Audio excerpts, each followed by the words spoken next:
What is the pettiest thing you've done after the end of a relationship?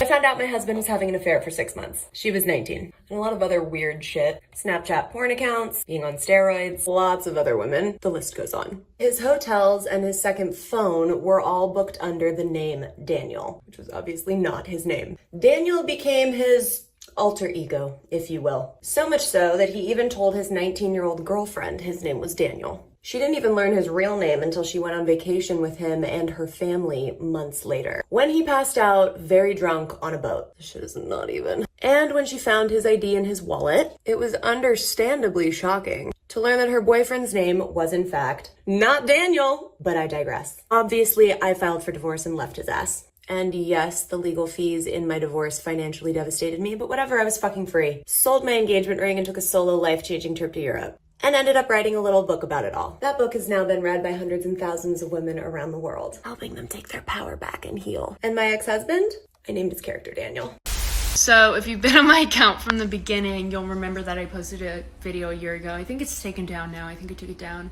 But my ex and I were living together. I did all the grocery shopping, all the cooking, all the cleaning, all that stuff. And my ex could only cook like canned food. I'm not even joking, y'all. So we broke up in the beginning of COVID, so I'm just going to give you a couple disclaimers because I didn't put it on my first video and I should have because people were getting mad. I posted it in our like neighborhood free page. If anyone needed the canned goods, like come get it, it's free. And then I started calling around to like the homeless shelters and stuff like that whenever people like said that they didn't need it. And no one could take donations because of COVID. I don't know why. So I didn't want to travel home with 20 to 30 cans. But since I couldn't donate them, I took all the labels off the canned goods and left them there. Woo, it's gonna be good, boys. Come on, Breaker Room 9. Hey, this is gonna be good, driver. Y'all stay tuned. So I had this ex, she was an A cup when I first met her. Well, she wanted some tick old bitties. What do we do? Mexico. Anyways, we went down to Mexico and we got her some tick old bitties. And we broke up. She thought she was gonna use me for 10 grand. No, baby. You toxic, I'm toxic.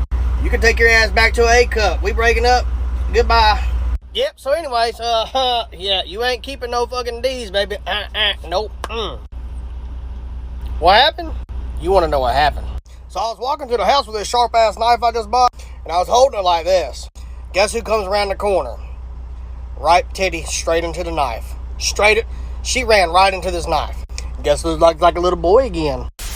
This might not be as petty as everyone else's, but still a very proud moment for me. So when my ex-boyfriend broke up with me, a week later, he already gets back together with his old girlfriend that he was dating before me.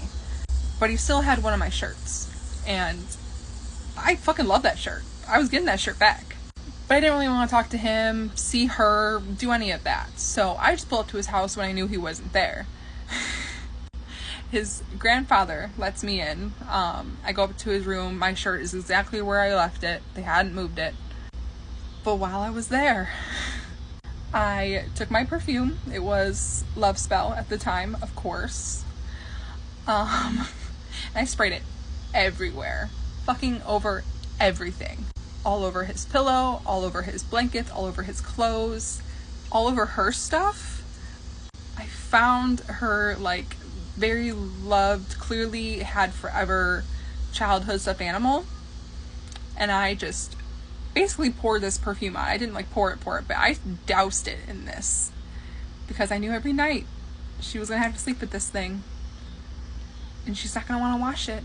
Because who washes those? It felt really good.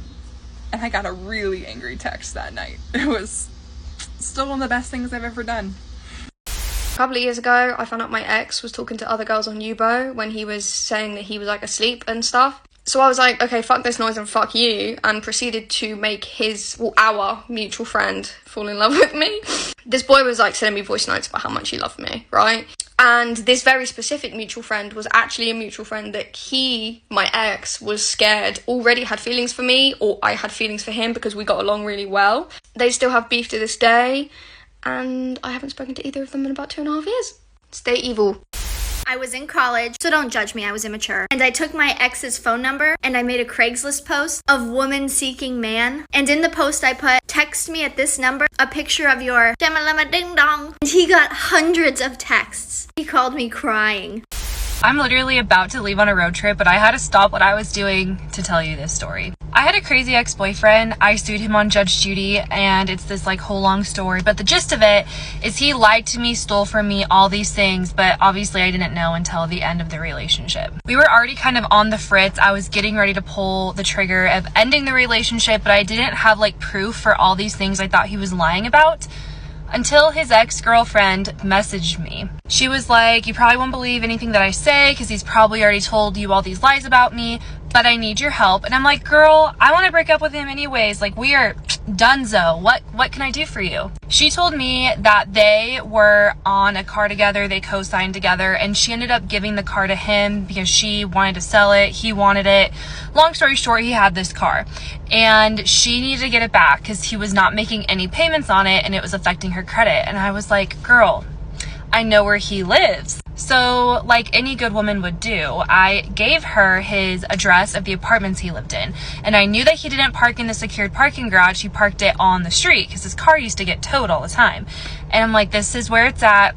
Here you go. This is his apartment number. So I kid you not, in the middle of the night, she went, got a locksmith to get into the car for her. She took all the shit out of his car and put it at the apartment door and left. To this day, he still does not know that I did this when we were breaking up. He had no idea that I was the reason his car was gone. So sorry, buddy. It was kind of my fault, but I also don't really care. And it's one of the best things that I've ever done.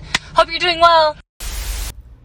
Okay, so I have no makeup on. I'm in my pajama tops, but I was on TikTok and saw this and I just knew I had to stitch it. So go back to 2005. My husband cheated on me with another person that he worked with, a fire station. And she was married and he was married. And so we separated, and long story short, she told her husband I was just crazy, just this crazy girl, that he was just her friend and I was just crazy, right? So my husband had not set up his own voicemail or his code for his phone. I had done all that. And so I took that opportunity because way back in 2005, you could forward your messages to another phone. So I called him, he didn't answer. I logged into his voicemail system because I set up the password, and had all messages being forwarded to me. So a copy would be left in his mailbox and a copy would be left in my voicemail box.